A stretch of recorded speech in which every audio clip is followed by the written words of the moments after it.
Guys, I've finally seen Moonlight, and you know what that means? Hot take incoming. Or maybe I'll just talk about the movie, I don't know. That darn movie show! Hey guys, how's it going? It's Clarissa at That Darn Movie Show, and I am coming to you with another major Oscar contender because I have finally seen Moonlight. I've finally seen it. It's been months and months and months of trying to see it, and it got to the point that I started to worry that my hype was so high that I was inevitably going to be disappointed by this film, but I'm very happy to report that I wasn't, and I feel like whatever level of hype you're at, you won't be disappointed. I think it's impossible for this film to disappoint because it's pretty near goddamn perfect. And just because my mind is so Oscar focused, I did walk away feeling like Moonlight and also Manchester by the Sea work really well as companion pieces to each other, just because they are both exploring kind of the same ideas of emotional muteness or just not being able to express yourself properly, but they are coming at it from wildly different angles. I mean, Moonlight is very much about the inability to express your passion or your sexuality, and Manchester by the Sea is about an inability to express grief. So the film is 3 chapters in the life of Chiron, so him as a young boy, as a teenager, and as a young man.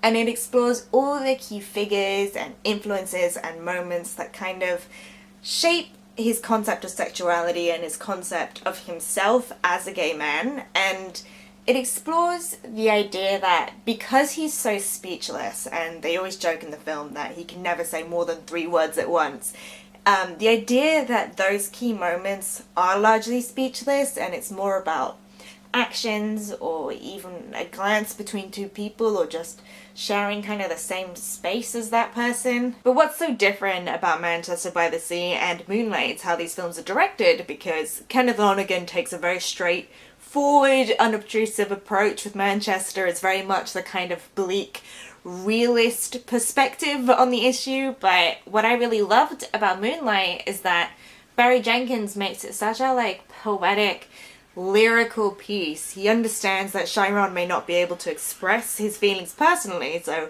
he lets the camera express those feelings. It is phenomenally shot. I mean, I just got tingles just from the camera work because it's always moving and twirling around and changing where the focus is, and I do feel like the screenplay for Moonlight is quite pared down because so much of the expression is put into the direction, and you really get into Chiron's head through where the camera focuses on, where the gaze moves to, or even the sound plays a huge part here. Like, there's this theme cropping up all the time of the ocean and the sound of the ocean, and I guess it represents, you know, ideas of freedom and boundless opportunity. I mean, I'm sure there's loads of different interpretations of that, but that's how I saw it.